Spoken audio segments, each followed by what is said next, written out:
fem a unes hores que no solen ser habituals, però és quan l'horari laboral del nostre regidor s'ho permet també. Per tant, agrair-vos especialment la vostra presència en aquestes hores, en una roda de premsa en la que el que volem és fer una valoració del que ha sigut la gestió de l'equip de govern del Partit Popular al llarg d'estos 3 anys ja llargs, quasi 3 anys i mig, de gestió, o de falta de gestió més bé, sobretot en el que es refereix a la matèria cultural, que és el que avui ens porta així. Per a que us feu una idea, després Ferran entrarà en més detall en totes i cada una de les propostes, però simplement, a mode de resum, ja us puc avançar que el que s'ha fet és res d'allò que portava el Partit Popular al seu programa electoral. Us dic més, el poquet que s'ha fet gràcies als diners del govern d'Espanya. Perquè us feu una idea, una de les propostes era la rehabilitació del Teatre Echegaray. Una rehabilitació que l'Ina Insa havia promès que pagaria la Generalitat Valenciana. Bé, primer van vindre en un conveni que ja deia que la Generalitat Valenciana no ho pagava sencer, que pagava sols 1,4 milions d'euros dels 2,4 que valia. L'altre milió d'euros el pagaven els ontinentins. Després, quan van veure que el govern d'Espanya sí que ficava diners comptants i sonants, van dir, mira, más vale pájaro en mano que ciento volando, agarrem els diners del govern de Zapatero, que això segur que arriben al poble, perquè els de camps ja sabem que ens prometran i després no arribaran, com sempre ens passa. Al final, els 2.334.872 euros que va costar la rehabilitació del govern d'Espanya, del Teatre Echegaray, la va pagar el govern d'Espanya, totalment, íntegrament. Altra de les coses que faltava eren les butaques, les famoses butaques. Butaques que tenia que haver pagat la Generalitat Valenciana, pensaven que ja que sols eren 800.000 euros, doncs les pagarien a tocateja perquè, escolta... Instal·lacions i cadires i equipaments per al personal. On està el programa d'art al carrer dirigit a joves artistes d'Ontinyent? On estan els diners i té l'obligació de que els ciutadans els disfruten i els facin seus? D'altra manera, seria perdre una bona oportunitat per tornar a ser un referent per a tots i per a totes, els d'ací i els de fora.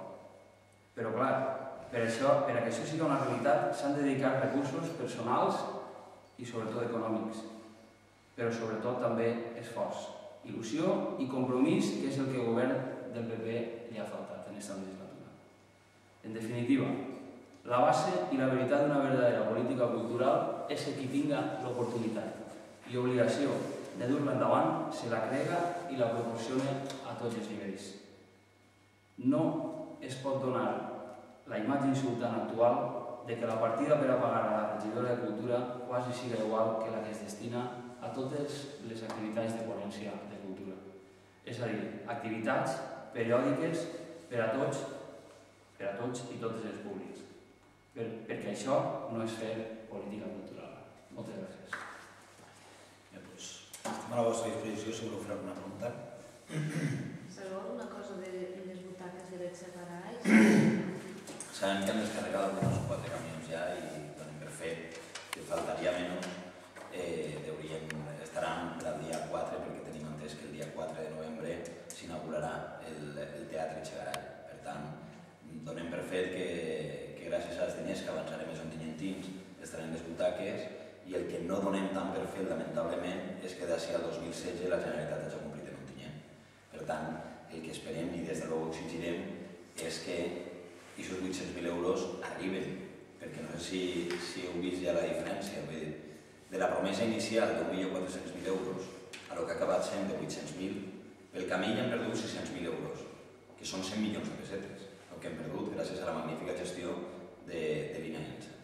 I ara resulta que aquests 800.000 els rebrem d'ací al 2016, doncs és igual acabem cobrant-los en globus del coyote.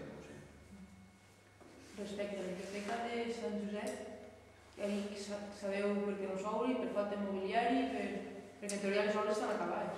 Mira, com bé dius, és per una cosa molt senzilla, que és falta de previsió.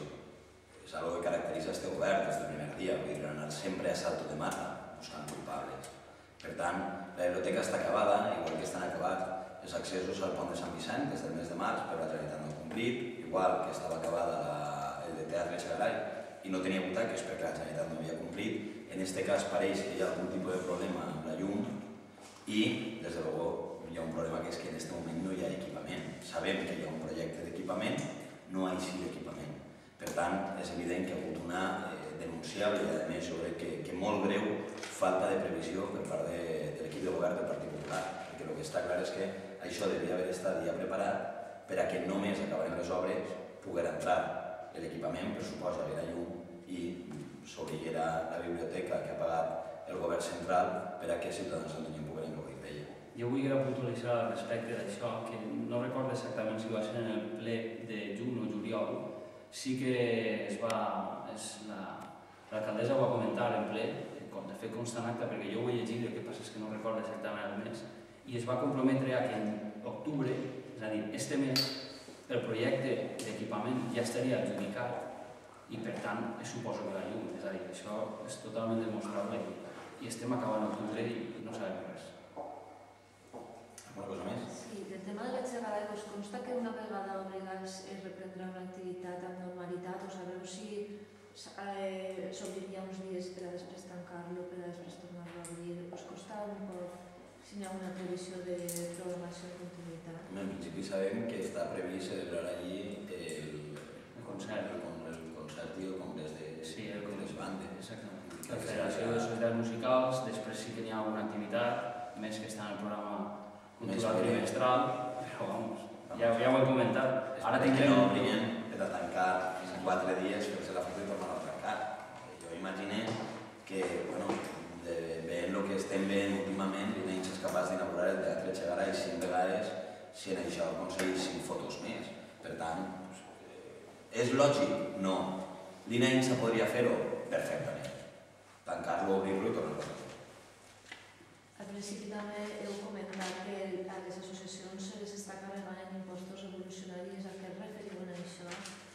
Pues lo que sí que sabem és que algunes associacions sí que s'han queixat últimament, recentment de mesos cap així, perquè ara tot es paga, tot el que deixa l'Ajuntament és tot impost revolucionari. I clar, si nosaltres el que volem, l'Ajuntament el que ha de promoure és una activitat cultural i estar al costat de les relacions, si tu estàs sagnant associacions culturals o cíviques, bueno, igual, les associacions veïnals també fan concerts al carrer i també tenen que pagar un cànon per això. Abans no passava, d'acord? Ara l'excusa és que estem en mala situació, s'ha d'aconseguir diners, la crisi, d'acord? Si tu fomentes, si és la teva forma de fomentar la cultura i les activitats que les pròpies associacions estan fent per a tot el poble, doncs bueno, nosaltres pensem que s'ha d'assumir aquest cost i s'ha d'assumir